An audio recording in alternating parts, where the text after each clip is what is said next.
kadang-kadang curhat juga ke saya, ngobrol, berat bang tugas kita bang, tapi masyarakat ekspektasi tinggi. Bangsa Indonesia itu konsumen, nggak ada teknologi yang kita pakai, yang ada di meja kita ini nggak ada teknologi buatan kita, nggak ada. Masalah SDM itu secara kuantitas iya, banyak. Sampai secara kualitas, orang itu aja. Dari dulu. Sekarang banyak pakar muncul, jam terbang nih Kyo. Nggak punya pengalaman di industri ya, bicara tentang krisis, nggak pernah ngalamin krisis, gimana bereaksi. Waduh. Bang, tapi secara kualitas kemampuan SDM kita tuh sebenarnya mampu nggak sih bang buat ngatasi masalah kayak gini bang? Nah ini banyak yang bilang SDM kita cukup banyak ya. Saya selalu katakan yang kita hadapi ini masalah SDM itu secara kuantitas iya, banyak. Sampai secara kualitas orang itu aja. Dari dulu bisa dihitung sama jari. Masalahnya di mana? Sekarang banyak pakar muncul, jam terbang nih Kyo. Nggak punya pengalaman di industri ya, bicara tentang krisis, nggak pernah ngalamin krisis, gimana bereaksi. Waduh, ngambil kebijakan, mengatur, membuat kebijakan nggak pernah bersentuhan dengan binatangnya. Bicara tentang misalnya mau mengatur tentang mobil, bahwa mobil aja nggak ngerti gimana. Jadi kesenjangan akhirnya. Nah, iya, jadi kita mengatur sesuatu harus tahu apa yang mau kita atur. Ya harus juga mampu melihat masalahnya itu jangan hanya reaktif. Ada ini, ada apa ya, SMA 72 kemarin ya, ada pohon tumbang. Besok buat tahu, bukan begitu. Lihat persoalan fundamentalnya apa, masalahnya. Harus lihat dari apa sih, jangan pakai helikopter lagi deh, capek. Pakai drone aja. Bahasa anak muda kan drone kan. Harus lihat masalah dari drone view. Kalau nggak lihat dari drone view ya nggak ngerti apa yang dia hadapi. Ya, kelihatan semuanya. Nah, udah lihat dari drone view, kacamatanya juga harus bener gitu. Jangan pakai kacamata yang tebalnya entah berapa, ya nggak kelihatan gitu. Jadi kita harus lihat semuanya, ya. Harus duduk bareng, ya, diskusi kayak gini. Saya seneng nih, ya, diundang podcast. Artinya apa? Kita bisa duduk bareng, belajar juga. Ini masalahnya kita hadapin ini. Gimana cari jalan jalan sama-sama ya, biar kita tahu. Tidak ada orang yang paham semuanya itu. Tidak ada Superman ya, Superman. Superman yang tahu semuanya itu nggak ada. Ya, saya juga terus terang semakin hari saya lihat, wah saya walaupun di usia saya udah ya saya udah lansia ya, tapi istilahnya nampaknya masih juga banyak ketinggalan gitu. Sama anak muda lebih tahu gitu. Hari-hari itu teman-teman mahasiswa saya ini lebih canggih dari saya sekarang ininya. Jadi gimana kita duduk bareng sama mereka, ngobrol sama mereka, dan kita harus mau membuka diri, mau dengerin cerita mereka ya ini enggak sesuatu yang kita harus dalami, kita pahami dunia mereka. Kita sepakat bahwa salah satu kuncinya adalah sinergi dengan semua pihak. Tapi bang, kalau melihat secara konkret langkah pemerintah sejauh ini sudah tepatkah, sudah paskah gitu?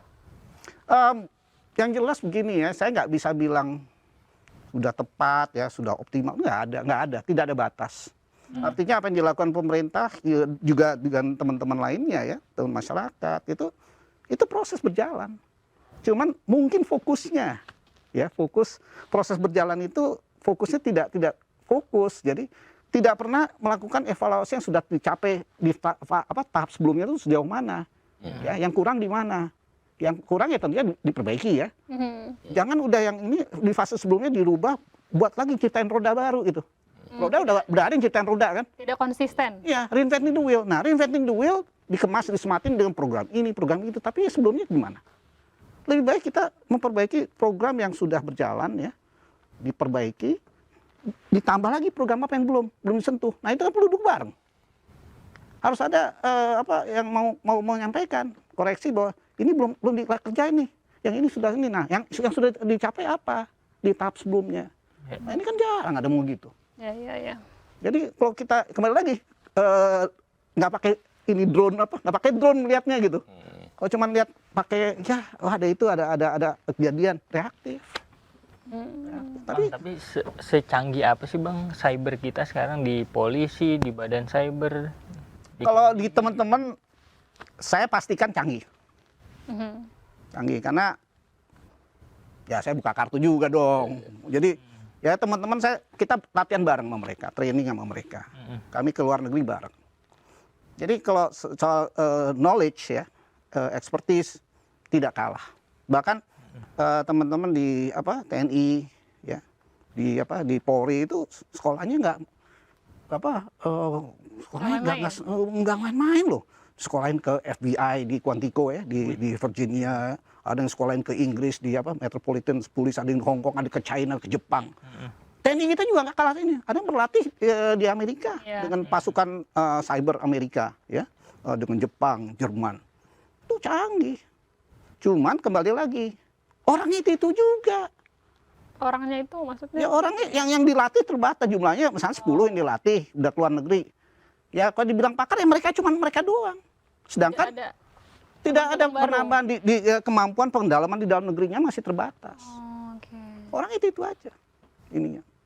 Nah sekarang makanya kembali lagi kita nggak bisa melawan sesuatu yang bergerak cepat ya, jumlahnya besar itu. Ya satu faktor itu kita duduk bareng melihat masalahnya ya, strategi edukasinya, strategi komunikasinya. Kita pernah berpikir nggak pengemasan komunikasi kita pada publik, pada adik-adik di masyarakat, adik-adik yang masih sekolah, mahasiswa, bener nggak gaya bahasanya, bahasanya gaul nggak? Jangan ngomong terlalu tinggi, ya nggak ngerti. Saya juga udah nggak ngerti.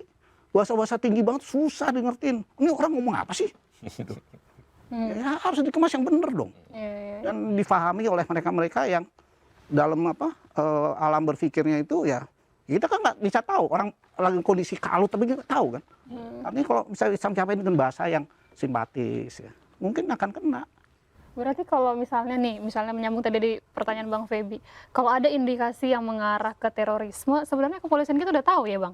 Sudah tahu, dan gejala itu bukan hal yang sulit ya, sulit. Teman, masalahnya kan kepolisian harus hati-hati sekali. Ya. Ini ada aspek HAM, ya, HAM. Terus juga aspek pembuktian, tidak bisa gegabah menangkap orang, terus menahan orang. Kalau memang benar ya syukur ya, artinya mereka memang pelakunya gitu. Tapi kalau baru terduga, baru indikasi ada fitnah, kita kan nggak tahu. Itu kan kasihan orang. Terkait juga ya status mereka di masyarakat, ya terus juga bagaimana ya biasanya orang kayak gitu dituduh itu kan tertekan kan. Iya, stigma. Stigmanya kan kasihan gitu. Jadi polisi kita nggak salah, mereka juga udah bener-bener dan berat. Saya paham banget teman-teman tuh kadang-kadang curhat juga ke saya, ngobrol, berat Bang tugas kita Bang, tapi masyarakat ekspektasi tinggi. Ya. Karena nggak pernah, itu saya bilang komunikasi nggak pernah. Ini kalau kita misal tahu tugas mereka dan mereka mengembang tugas yang berat ya, dan masyarakat ya teman-teman di perguruan tinggi itu berat tugasnya. Kalau udah namanya kita ngumpul atau ngomong, waduh berat. Kita nggak bisa bayangkan yang kita lawan itu adalah pergerakan teknologi yang cepat banget Bang. Cepat sekali, dan kita nggak berdaya berhadapan dengan itu. Kenapa? Kita konsumen. Bangsa Indonesia itu konsumen, nggak ada teknologi yang kita pakai. Yang ada di meja kita ini nggak ada teknologi buatan kita, nggak ada. Bukan produsen ya? Bukan, kita cuma penikmat ya, pemanfaat. Ada uang kita bisa beli. Tapi nggak ada hal-hal yang kita pahami terkait dengan teknologi, terkait dengan resikonya apa. Ya. Di dalam teknologi itu kan ada kontennya seperti apa. Kita nggak pernah berpikir ke arah sana. Nah inilah forum-forum edukasi ini harus kita gerakan, banyak diskusi ya dari berbagai perspektif, bisa lihat drone view-nya lebih jelas gitu.